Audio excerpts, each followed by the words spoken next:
the second thing that it does is it establishes a community solar program. That's towards the end, but that is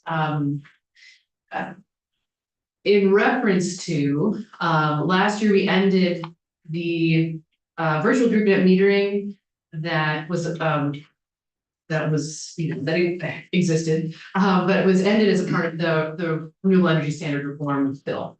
And there were a lot of reasons for why that ended. But when we ended that, there was an understanding that we would have some kind of a successor program to help allow access for folks who either didn't have great solar siting on their location, or maybe didn't have access to capital to build solar on their own, a way to still participate in having some solar that they could point to that they were a part of. And so it's I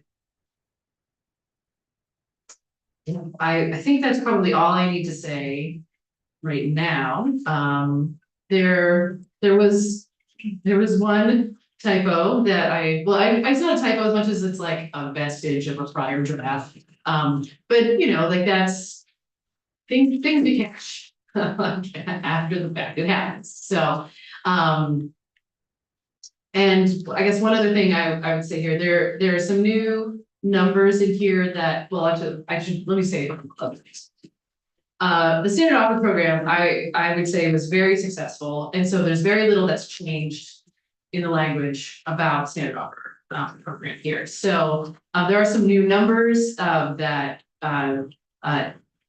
increases some of the sizes about the totals that we're looking for. And that is basically in response to that, the renewable energy standard has expanded. And so we're looking for a bigger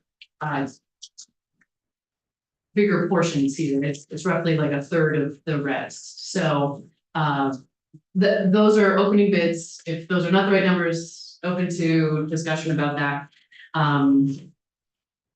There's a whole section that's deleted here, which I can talk about where you want to. I'll happy to provide more comment on that if we need to. Any other questions? Okay. All right, I will turn it over to Ellen. Ellen Tchaikovsky, Office of Legislative Counsel. I'm here today on SB7 as introduced.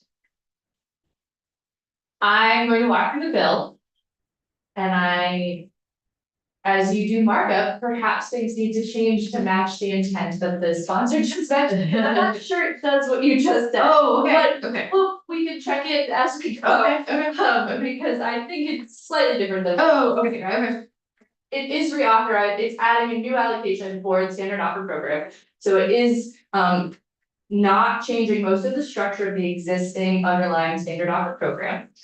And so that is a process we're currently, it is not currently offering new applications at this time, but for years, every year developers could bid and it was the lowest bids would be awarded contracts whereby all of the utilities in the state, unless they were exempted, had to purchase the power that came from that development at the rate the bid set.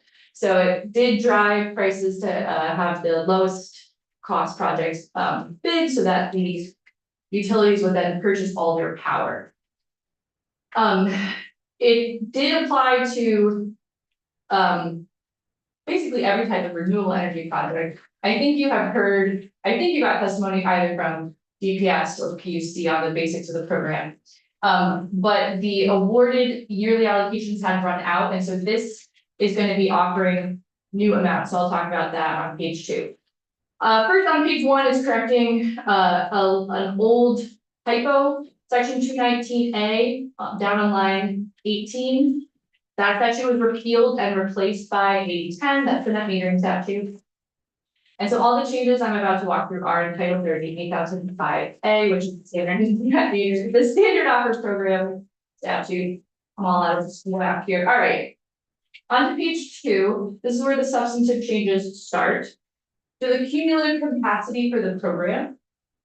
So in accordance with this subsection, on line 4, the commission shall issue standard offers to new standard offer power plant, to standard offer plants until a cumulative plant capacity amount of 227.5 megawatts is reached. The prior number was 127.5, so this is adding 100 megawatts to the program. It has that number again on line 8, and then down in subdivision A, the annual amounts, I'm gonna explain it. Okay. Yeah. So the annual amount shall increase by 5 megawatts for the first 3 years in April 1, 2013, 7.5 megawatts for the 3 years commencing April 1, 2016, 10 megawatts April 1, 2019, and then 20 megawatts commencing April 1, 2026.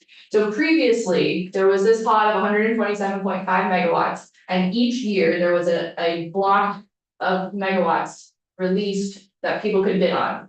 It started at 5 megawatts per year, then it increased to 7.5 megawatts per year, then 10 megawatts per year. And so this is proposing that for the next 5 years, starting in 2026, there'll be 20 megawatts of available allocation that developers can bid on. So 20 megawatts for of the two setup. So the this is just saying that this bill is looking to add 100 megawatts, which would be 5 years where there's 20 megawatts available each year. Yes, okay, got it. Yes, It's on top. Okay. on top of it, yeah. Do that.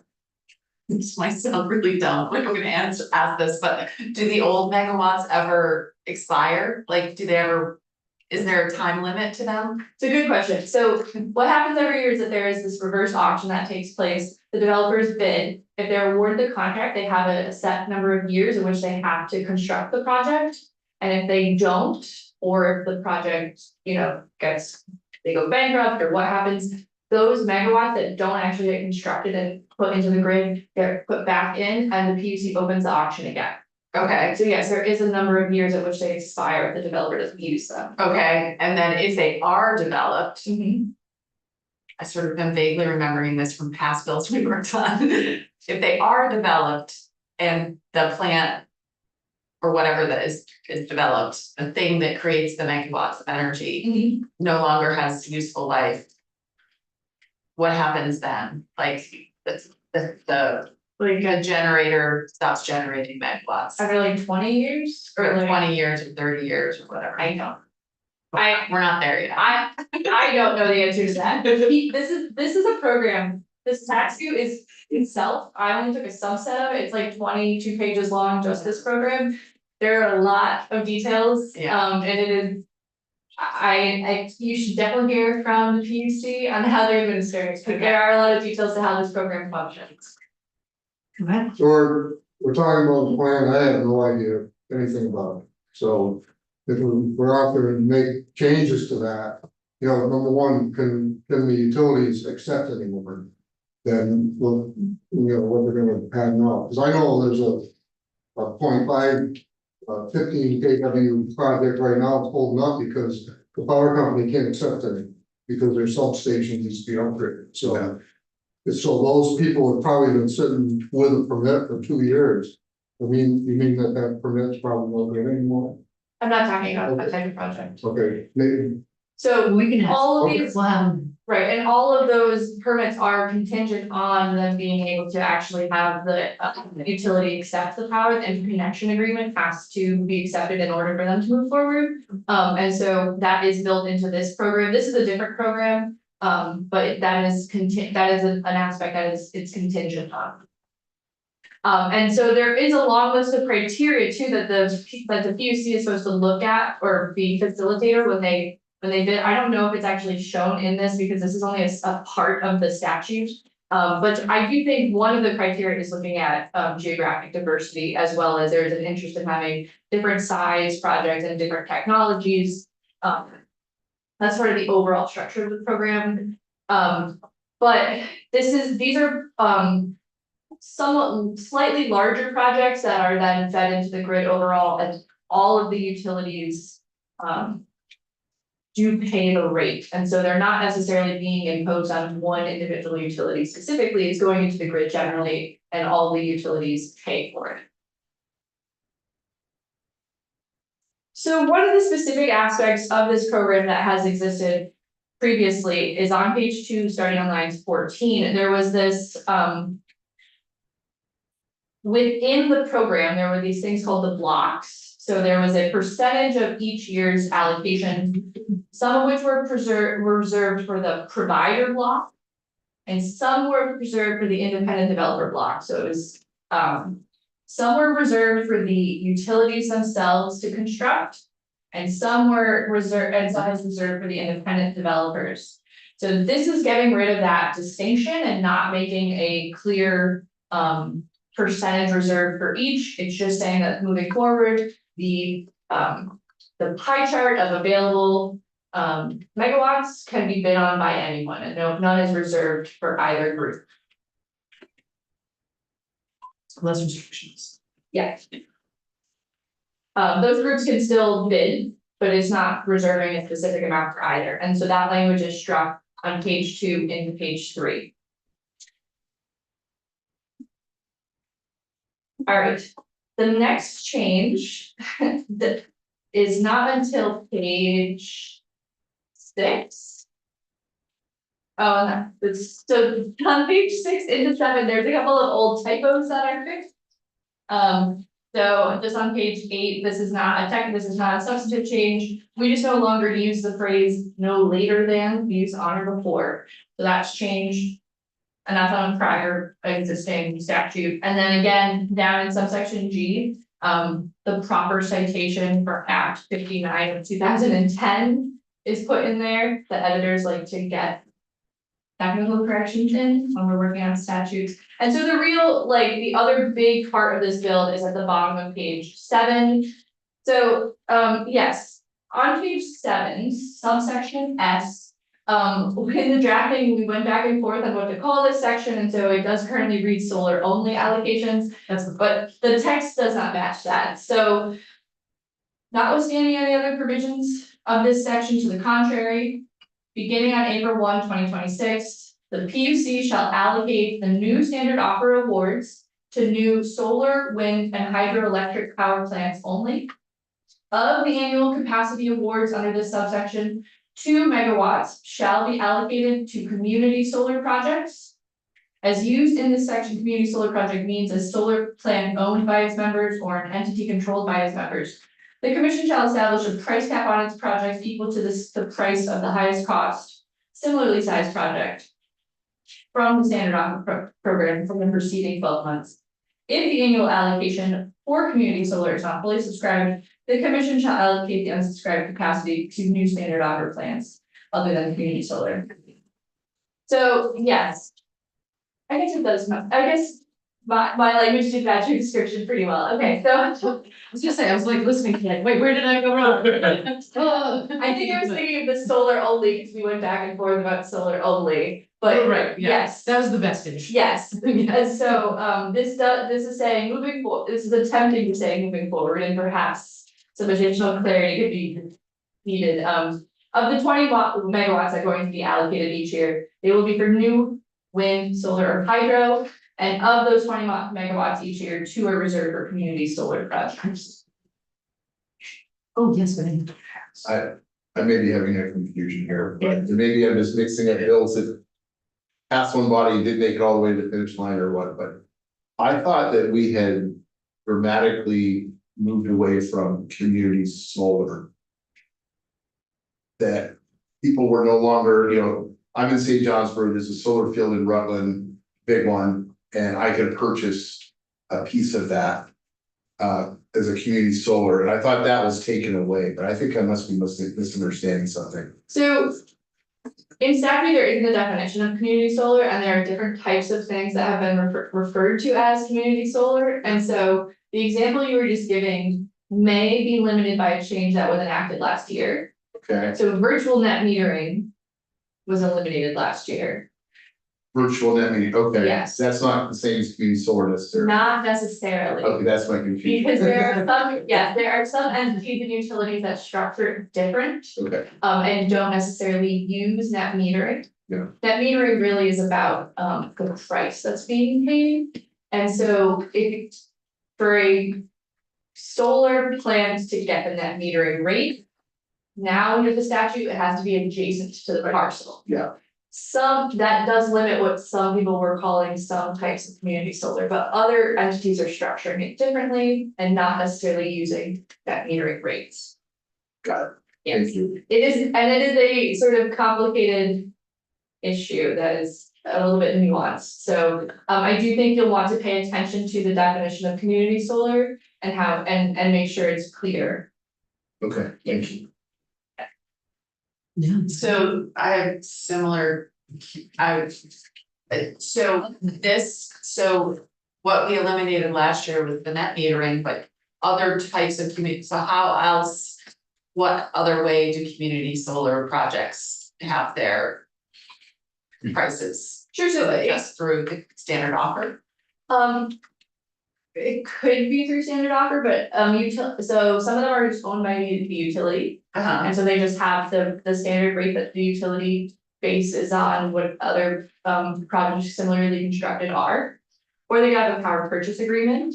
And so it is avoiding the specific route of net metering, but the utilities have other contracting mechanisms available to them.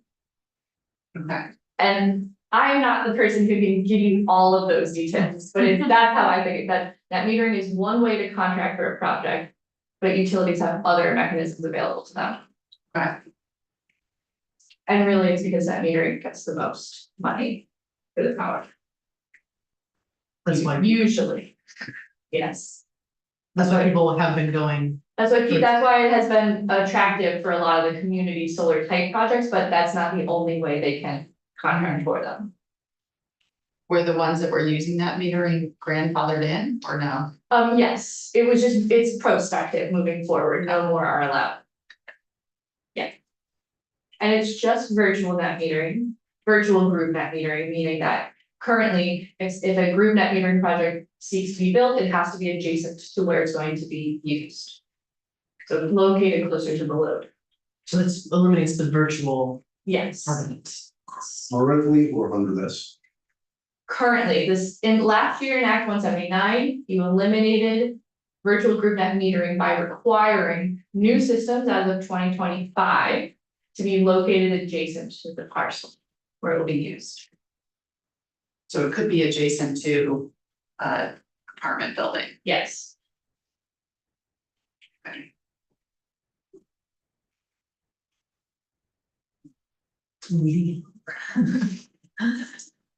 Well, thank you. Yeah. All right. Any other questions for Alan? Well, let me just No, go ahead.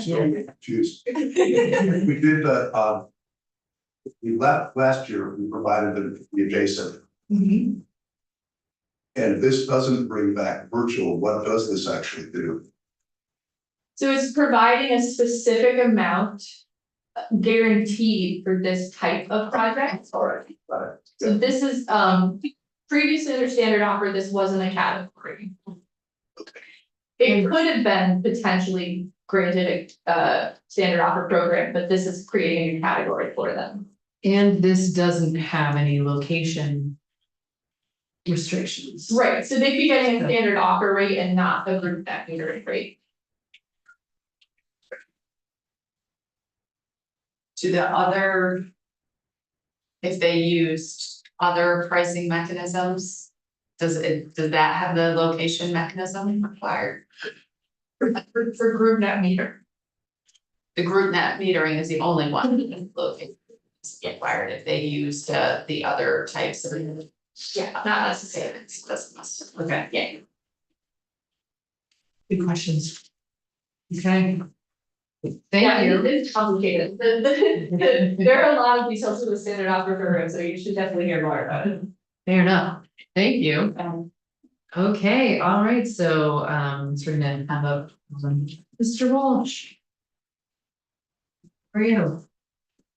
Well, thank you for asking, better than my last appearance in the committee on screening. For the record, Ben and Julie Walsh, with the Vermont Public Interest Research Group, thank you for having me again. Yeah, obviously in a very different space this time.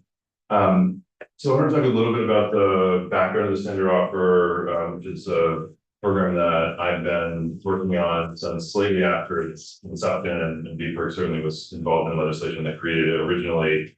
And obviously comment a little bit on this specific bill, and I had a couple of suggestions for your committee to consider. But again, just sort of wanted to start where the standard offer started back in 2010. So as you just heard from Legislative Council, this is a program that's been around for about 15 years, although obviously mostly dormant over the last few in terms of new contracts. Starting with that pretty big slug back in 2010 of 50 megawatts, and then that sort of weird 127.5 megawatts coming from the sort of slow ramp that came out of the 2012 bill that extended it. I do want to note actually that bill originally, the 2012 one, was a renewable energy standard and standard offer. Both of those were considered for most of that stuff, and the renewable energy standard didn't actually end up happening that year, but the legislature decided to move the standard offer as a way to keep on getting solar built. And that was a very different world in terms of renewable energy, more than a dozen years ago, in terms of the prices that things were being built for. The amount of solar that we got in Vermont was a tiny fraction of what we have today. And obviously the industry was dramatically smaller than it was. And the original standard offer was really created in a world in which we didn't have requirements for the utilities in a renewable energy standard. And basically it was a way of saying, but we want to get this ball rolling and get solar built. And in particular, this sort of like what I would describe as more medium-sized solar, larger than net metering, but not the very large industrial plants of 20 megawatts or 100 megawatts that you're seeing mostly in other states, although we're starting to see a few of those here in Vermont as well. Actually, one thing, as long as talking about that 125 megawatts that I wanted to speak to, to my best understanding, to your question, Senator Hardy, from earlier, there's language in the law that says, and I'm quoting here from the statute, the commission shall issue standard offers to new standard offer plants until a cumulative plant capacity amount of 127.5 megawatts is reached. And then there's specific language in the statute that speaks to if a project is terminated before it's actually constructed and the contract is actually live, so to speak, then that capacity is recycled, but there's no language about at the end of the 20 or 25 year contract, then you sort of re-up it. So because it was about getting the ball rolling, there wasn't a contemplation for like what to do in the 2030s and 2040s when these contracts are expiring. Obviously they could go for a merchant contract if they could repower the system after 25 years, but they would get a standard offer. Is again my best understanding. So I want to speak to the sort of value, like why bother with this kind of program in this day and age, and the kind of two different reasons you would have this, one in a sort of pre-renewable energy standard world and one in world in which you actually have renewable energy standard. Obviously I already spoke to the why you do this before you have renewable energy standard. The value of it under renewable energy standard, and it really is a very different kind of policy in it's sort of a different lane. I would argue that it kind of nests well underneath a renewable energy standard. And if you look at, in 2015, when they passed the renewable energy standard, when the legislature did, they had the option to repeal the standard offer, essentially saying, we've got a renewable energy standard now, this isn't necessary. And they chose not to do that. And I, having been involved in those discussions, would argue that was essentially because it was seen as a way of helping achieve the requirements of the renewable energy standard, in particular the sort of tier 2, up to 5 megawatts per plant capacity. And doing so at a very affordable rate. So that second, the 2012 version of the standard offer resulted in that reverse auction mechanism, where essentially you have, sort of come one, anyone who thinks they can build a solar farm for cheap in Vermont, Tell us what you can do. You got to meet sort of minimum standards in terms of demonstrating you have control of the land and it's a serious project. And then they'll give the contracts to the cheapest bidder. And so this gives the PUC one, confidence that those specific projects are being built in an affordable manner, and two, really good data year after year for like what the market is capable of in Vermont. Which I would argue is actually very useful for the PUC as they're considering power purchase agreement contracts from the utilities, which are also affordable. They usually come in right at or slightly above what a standard offer contract would be, but are certainly less transparent to the public.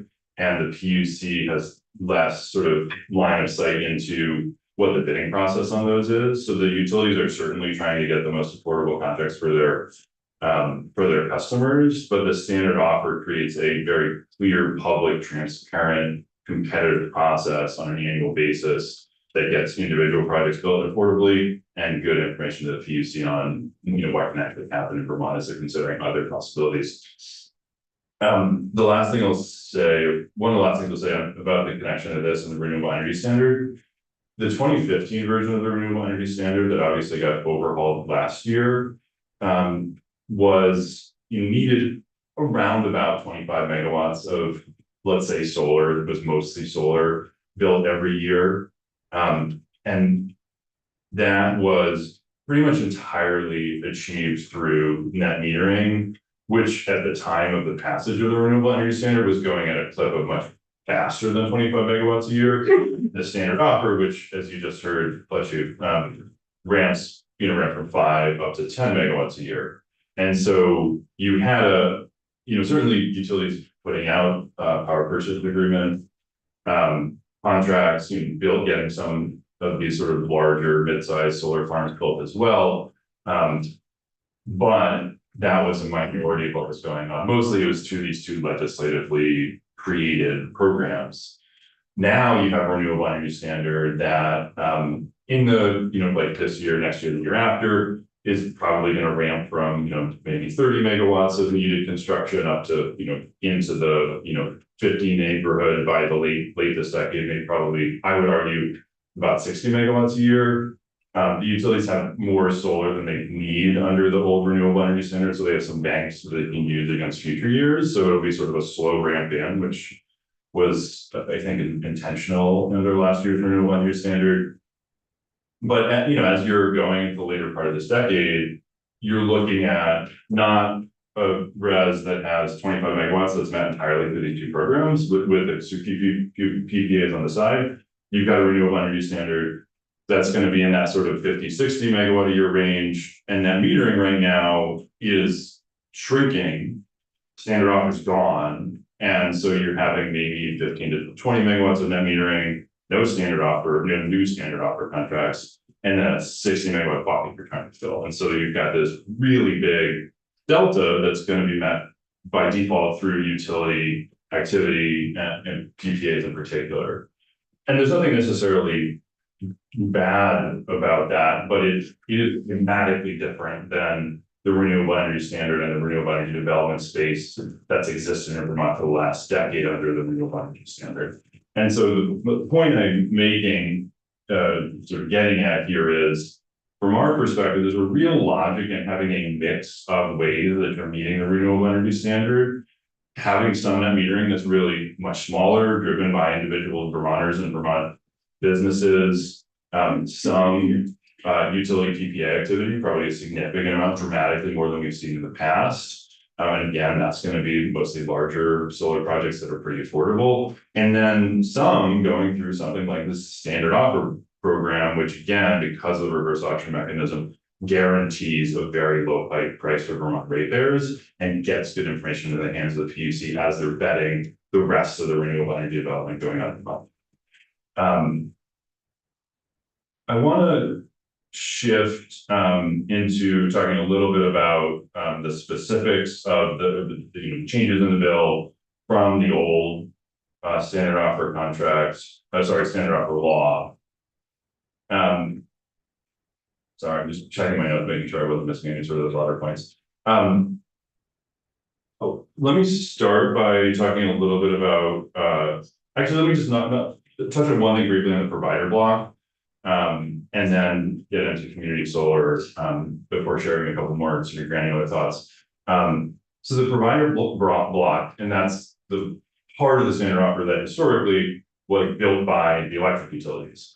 That was added in the 2015 law, and my recollection is that it was primarily recognition that we were in a, sorry, it was added in the 2012 law, and then it was not sort of taken away in 2015.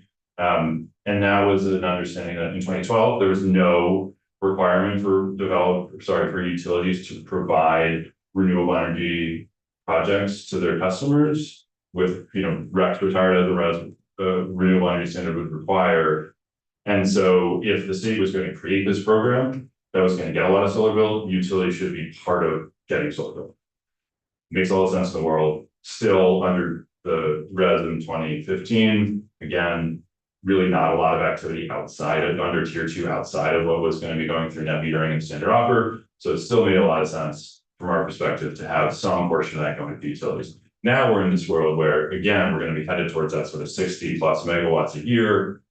Even with 20 megawatts of standard offer, something like 20 megawatts of net metering, although I would argue that's probably going to be a lot less in the future, and seeing how much rates are declining there.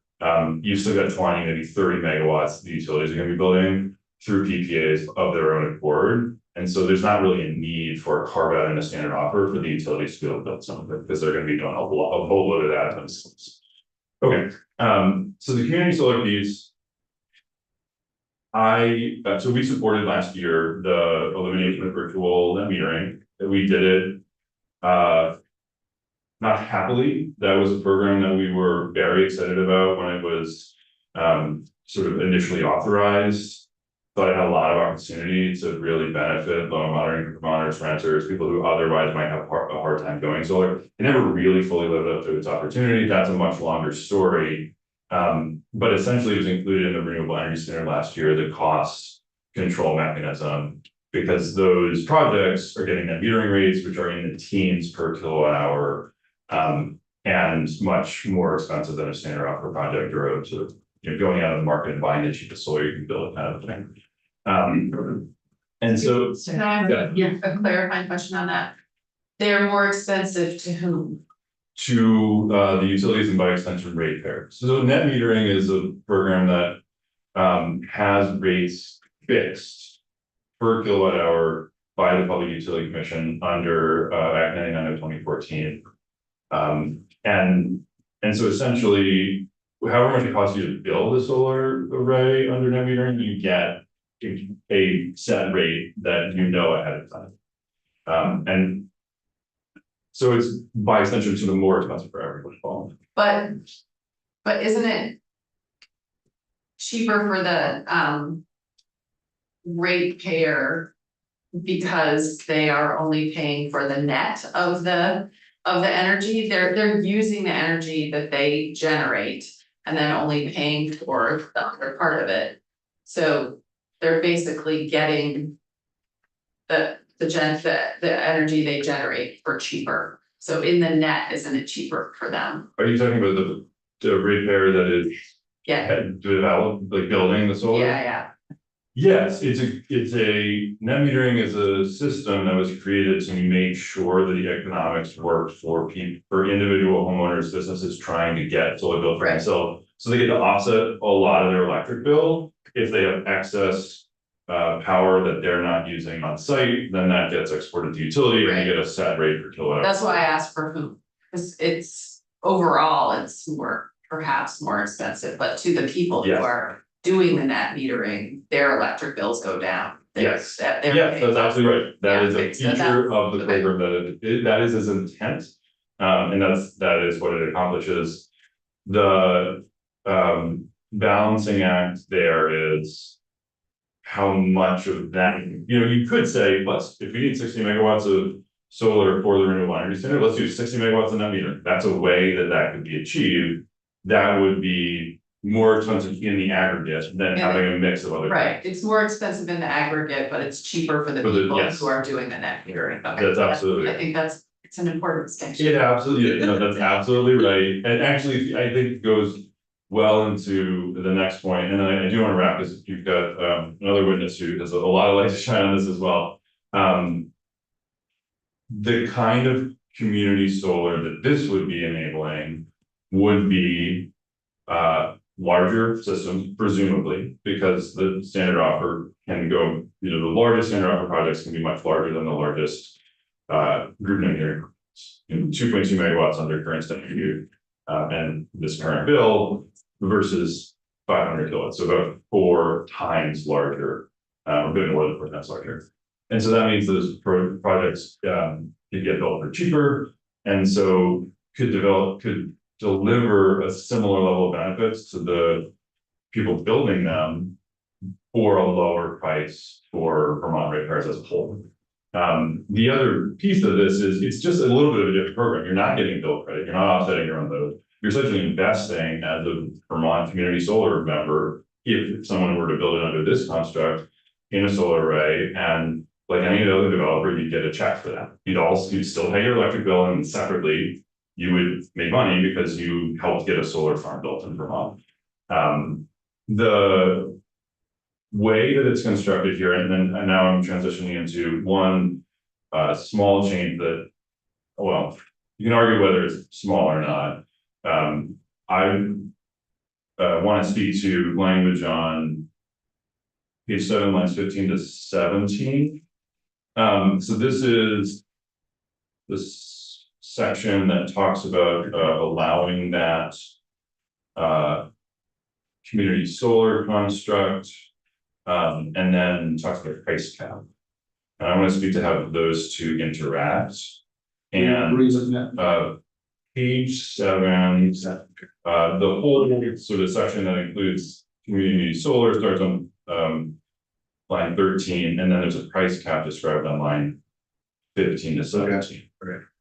So I would argue that for the standard offer as a whole, a price cap is not necessary because of the reverse auction way that it is constructed, right? You have every single year a reverse auction going out, and every single year the lowest bidder is actually getting the contract. So you can have a price cap on that, set at the sort of highest level from the prior year, but I don't really think that adds a lot to the program, because we've seen, we have over 10 years of experience with this now, and we've seen those, prices decline over time, and with that construct of the lowest bidder getting the contract, I don't think a price cap is strictly necessary.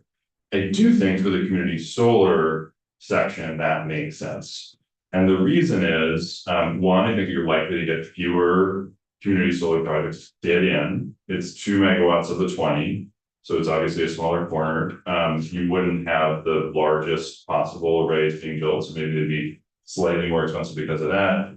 But community solar is also just inherently a somewhat more labor intensive endeavor than building a solar farm that has one contract with the standard offer facilitator, and you're simply making a financial transaction. If you want to build community solar, you need to go and find a bunch of people to invest in. You need to keep a relationship with them. You need to be able to, turn over their part of a contract if they move out of state, for instance. Although under this, maybe they can keep it. It's a little bit different than group net metering.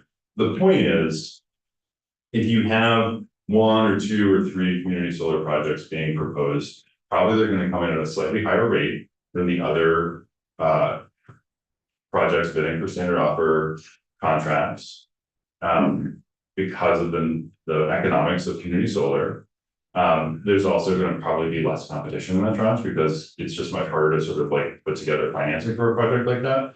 And so I don't think, it's policy decision, but if you're looking for all of these projects to come in sort of the same general ballpark of cost, having a price cap to the community solar tranche means that you would eliminate the possibility of all of the the regular standard offer contracts being in like an 8-9 cent per kilowatt hour range. And then having a one-off like 14 cent per kilowatt hour, because you only got one bid some year. And so it essentially would be a fallback to make sure that they can be a little bit more expensive, but not a lot more expensive than the other projects. Yes, Judy? So are you suggesting on paragraph 3 that we make it clear that it's just the price cap for the community solar projects? Yeah, I would not For all recommend of the solar projects? Okay. I think. Or yes, or that there would, yeah, that's essentially my suggestion. Got it. And do you have an idea of? I know that it's not terribly defined, but do you have an idea of how many community solar projects are created every year in Vermont? I don't have those numbers off the top of my head. It really peaked in around 2015 and declined pretty dramatically since then. It also depends on exactly how you define community solar. If you're including projects that, are built for or by municipalities versus ones that really are just like a set of Vermont ratepayers sort of banding together to get a thing built. One entity that you could hear from if you want to sort of understand that space a little bit better is Acorn and I'm sorry, you're familiar with Exactly, Acorn. no, I was gonna ask if we could have them in, yeah, because who's gotten quite a few, they're coming, Oh, great. yeah.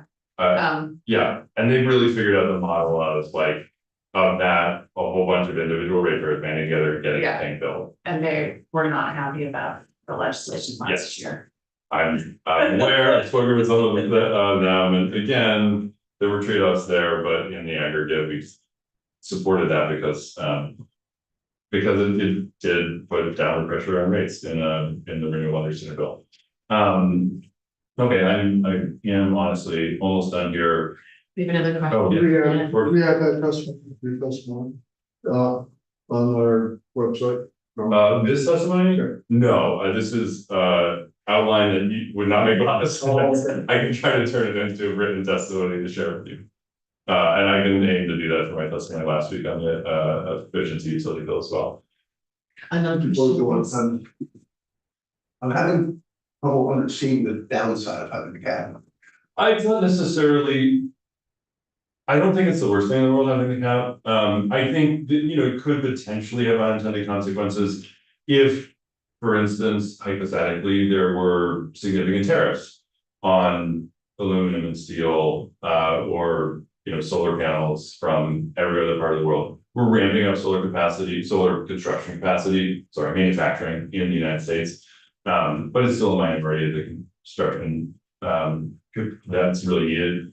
So if you saw, going from 9 to 9.5 cents year over year, they're still affordable. It's the cheapest that you can get built at that moment. We know that we're going to need to get solar built because of renewable energy standard year over year.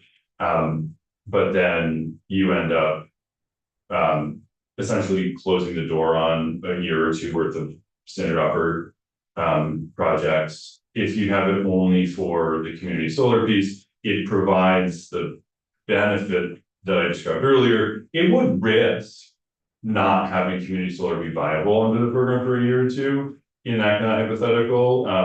But at least you wouldn't be putting the whole program at risk. Then maybe you wonder whether there should be two caps, if we're gonna do caps, one's for community. Yeah, with the, I think the community solar one's a little higher, that's certainly logical. Okay. Okay. The other thing I wanted you to consider, actually, I think there's two others, and they're quicker. The 2.2 megawatt line, as the sort of largest of these arrays that can get built. I'd argue that's a relic. My understanding is that was embedded in the initial 2010 standard offer bill because of, I think it was a particular model of wind turbine. Sorry, I just want to note that I'm looking at a few megawatts on page 2, line 1. That's where you're looking. Yes, there's a few places that it comes up, page Yeah, page 2, line 1, I'm sorry, yes, that is right. Basically, what's the maximum size that you can build and still be a standard offer project? If you're 2.3, then you can't bid. So that was in the initial design of this program in, 15 years ago, because I think it was, this was like a couple of years before I started working on this. But I believe it was a particular model of wind turbine that somebody wanted to get built, and so if you're thinking about like, hey, let's have it, up to 2 megawatts, which was again, like reasonable, because this was a way earlier in the development of solar and renewables in Vermont. There'd never been a 2 megawatt solar farm as of 2010. So they bumped it up to 2.2 to allow wind turbines, this particular wind turbine. Right now, we've got a need for projects up to 5 megawatts, because that's the line in the renewable energy standard. And so it's policy decision. You could say we want to only have like the sort of smaller large projects, so the smaller medium-sized projects.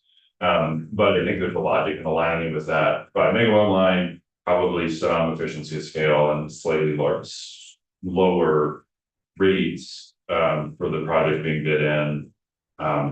If you match it with that renewable energy standard. And the last piece I wanted to mention is the possibility, and I don't have a specific suggestion here. I'm sure the electric utilities will thoughts on this when they already talk about this bill. Some sort of mechanism for the PUC in collaboration with the electric utilities to steer these projects towards the kinds of places in the grid that can best utilize them. To your point, Senator Williams earlier, there are certainly parts of the grid where you either can't build, or in practical terms, it's not impossible to build, but it's just so expensive that it can't happen. And so the utility in that case, would have the PUC rejected, the PUC would either reject it, or the utility could ask for, certain upgrades. That's ultimately the solution. In any case, if you're willing to pay enough money, you can get something built, and transformer upgrades and line upgrades. And so right now, the kind of default mechanism is a developer says, hey, I want to build here. And the PUC says, great, you can get a standard offer contract, and then oops, it's going to be so expensive to build there that you can't do it, and then it ends up going by the wayside, which isn't really good for anybody. Like, it wastes a lot of time. The developer can't get it built anyway. If it does get built, it's probably more expensive because of the cost of building all those lines and wires. And so I think the trick here is designing a mechanism that allows the electric utilities and the PUC to steer these in the right direction without slamming the door, right? Without just not having the standard offer be a thing. It would be easy enough to write something that would allow a very easy veto, but that wouldn't accomplish the goal of actually getting standards. Question, and then we have to move on, Absolutely. unfortunately, yeah. So just to, the site I was talking about happens to be a brownfield too, so I know a lot of in our district, a lot of the towns are redoing the town plans, and they're putting in, if it's primary, you can't, where you can build, where you can't too, so maybe we're run out of places where we put these, so if you got something that's good. I'm thinking that, how could we get the power company said, well, we just upgraded that substation, we can't take any more, and it's not on the list to be upgraded anymore until 10 years. So just thinking about, if we're gonna have solar all over the place, it should be where, if it's on a brownfield, it would be better than on prime ag.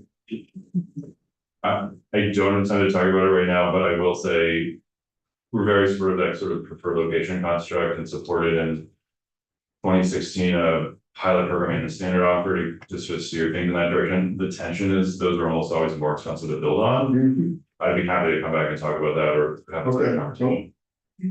It's a good question. Thank Thank you you. so much. Okay. All right, so, and now we are welcoming Genevieve Byrne. Genevieve. No, Genevieve, okay.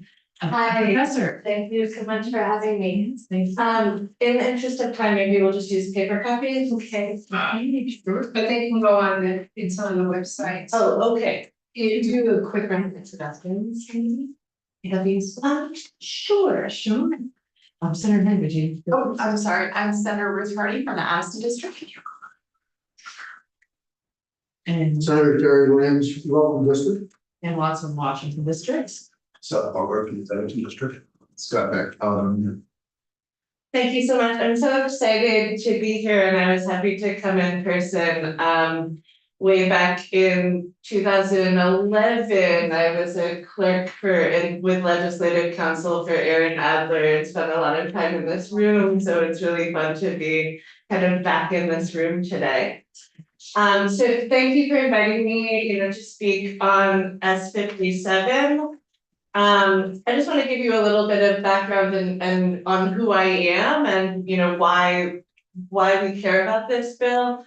I'm currently a professor of law at Vermont Law and Graduate School, and I'm interim director of our energy clinic. And so our energy clinic provides hands-on practical experiences for our law students and master's students to go out in the field to work directly with clients and to sort of gain all of those energy development, energy advocacy skills that they need to then go out and become the next generation of energy professionals. Hopefully some of them stay here in Vermont and hopefully ultimately they go all across the country.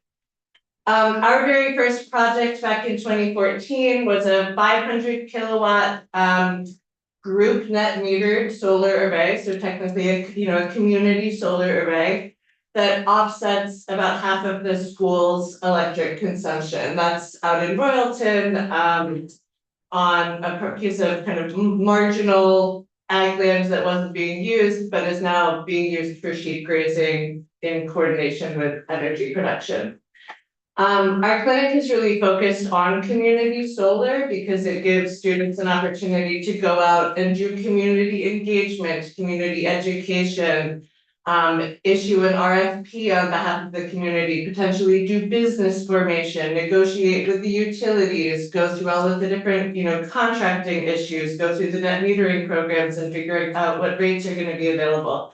So it really lets them kind of hit every little piece of an energy development project.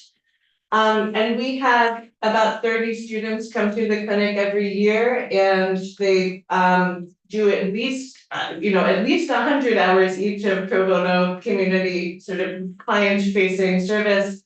Some of them do a lot more than that, but we'll estimate we probably give about 3,000 hours of pro bono legal service, that sort of full service representation to communities, to towns, to nonprofit organizations that generally can't afford those services or wouldn't have access to those services otherwise.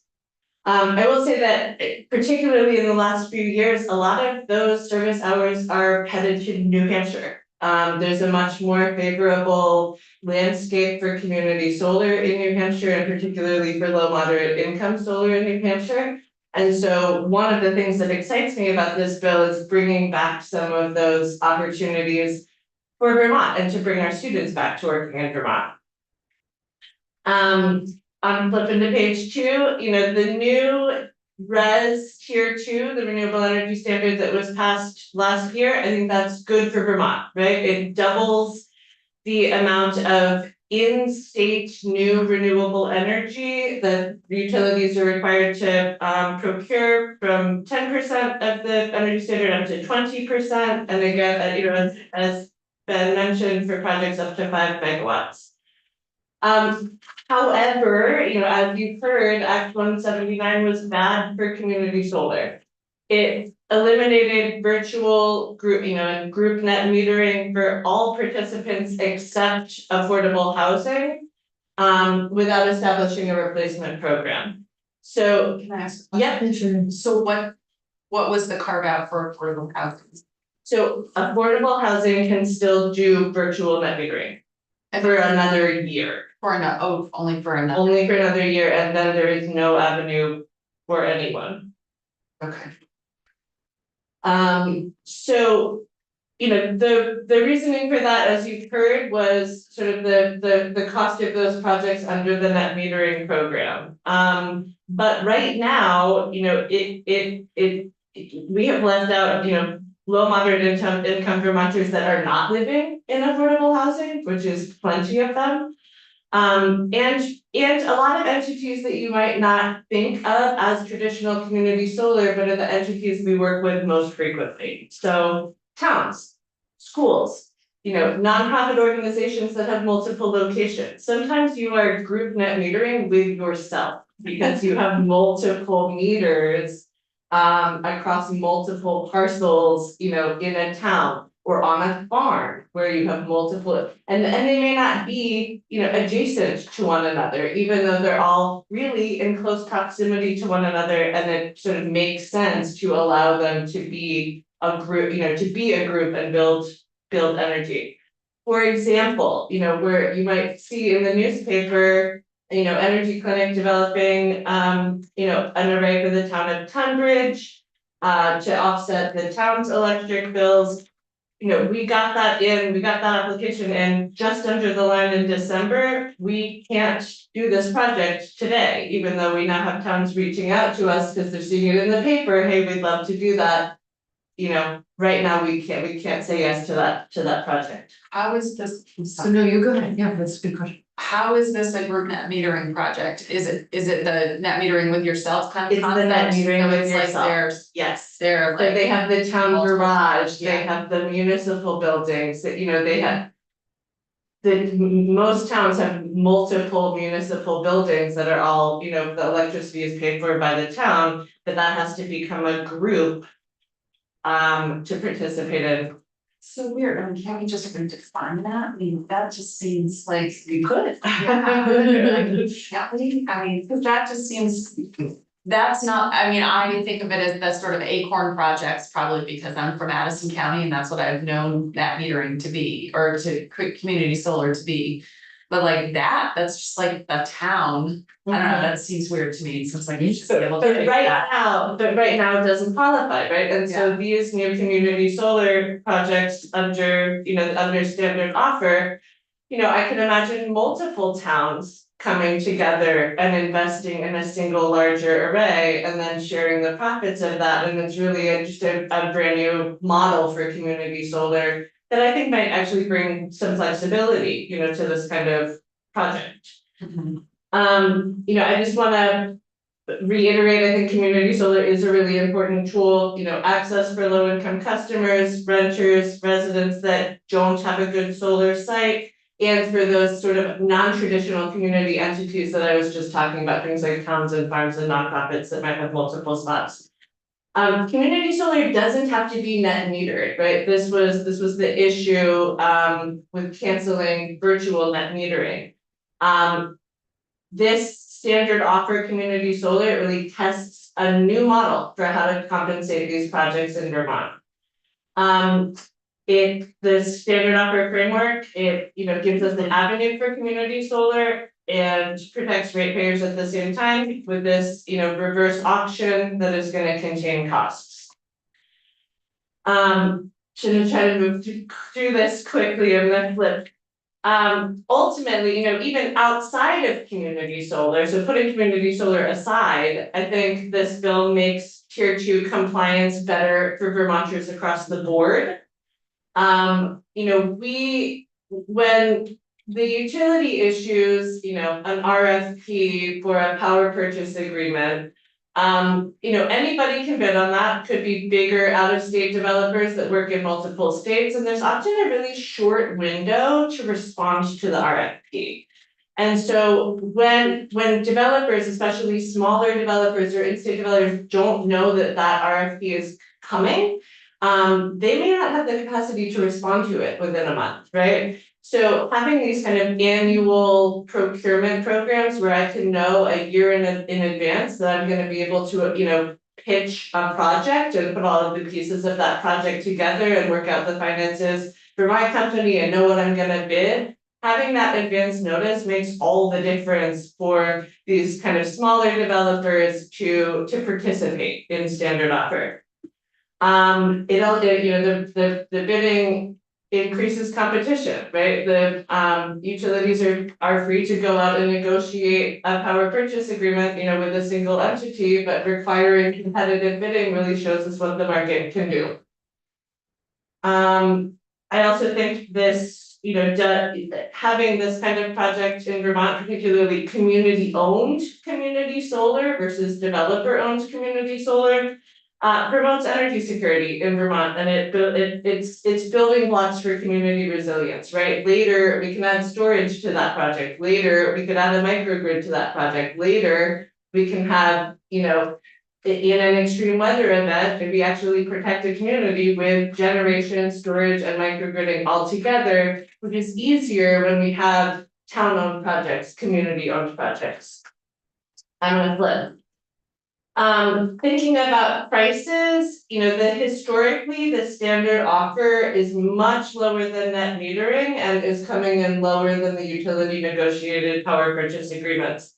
If you look at the very bottom of the standard offer pricing paid and look at the last two projects on the list, which are solar projects, those are both 2.2 megawatt projects under standard offer, where the price was 8 cents per kilowatt hour.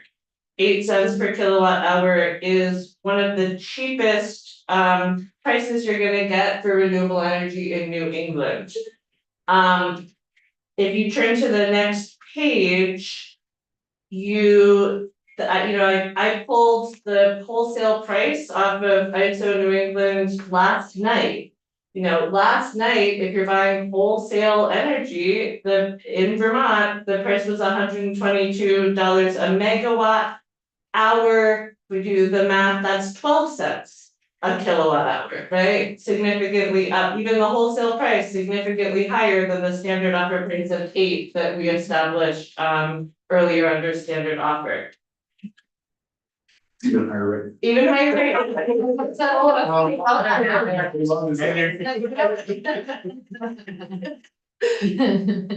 I'm gonna flip again, just because I know you all have to go.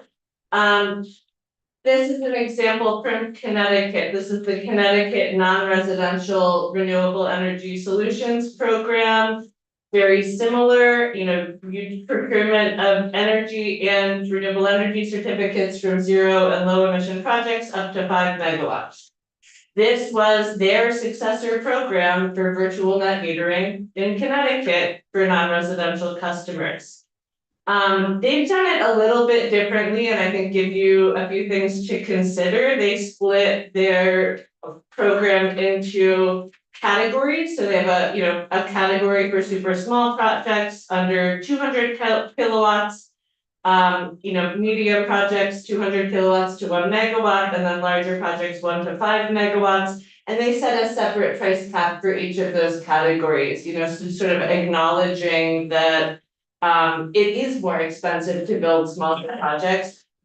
We might want smaller projects anyway, right? Because the cheapest is not always the best fit. Smaller projects tend to be located closer to towns, close in communities, in places where even if they're not directly offsetting a customer load, they're actually sited closer to customer load, which is better for grid management.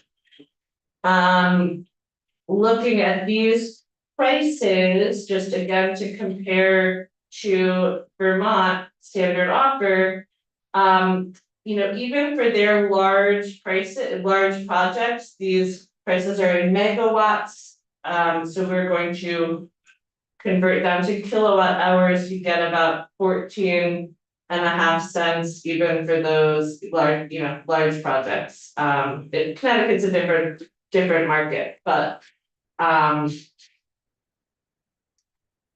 standard offer in Vermont significantly beating even this Connecticut program, with a similar structure. Maine tried to do something similar in 2019, but they didn't structure their program quite the right way. And I think we should learn from their mistakes. Again, procurement program for distributed generation, but they took bids and instead of paying people the lowest bid, they paid everyone the highest accepted bid, right? So if we took the five lowest bid projects out of the group, Maine decided to pay all 5 of those projects the highest of those 5 accepted bids out of the whole group. Because they want to establish a uniform price, right? There's some, it can be nice to have this sort of uniform price that you're paying to all participants.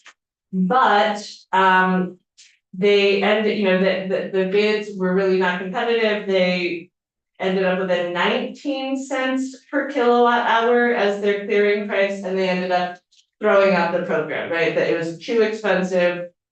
They essentially had to start over. But to save people from their mistakes, they issued a set of recommendations for people, for other states designing these programs, saying, use a sealed bid, pay as bid structure. Don't pay everybody the same price, because not all projects are the same, right? Some are more expensive to construct than others.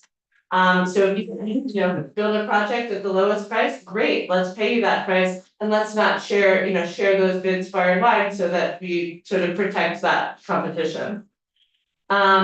They also suggesting removing any price links between procurement rounds, like that, if we have a price cap, it'll be the highest bid from last year.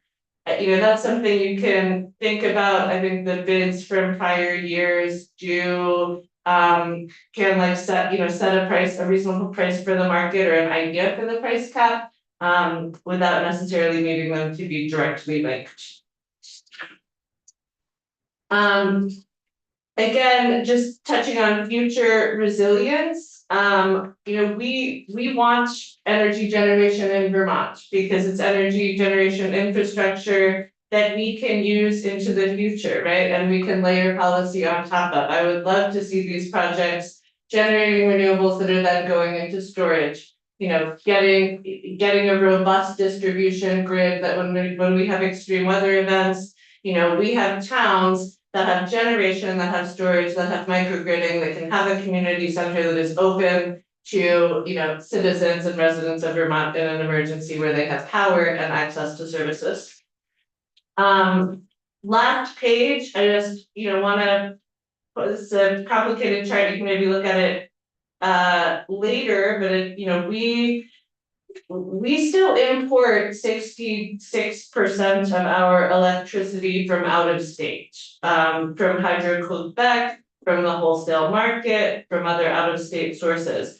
And, that puts us at the mercy of those out of state sources when, for instance, we have political upheaval or significant tariffs proposed.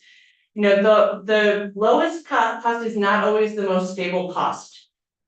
We have volatile wholesale markets that are very tied to natural gas.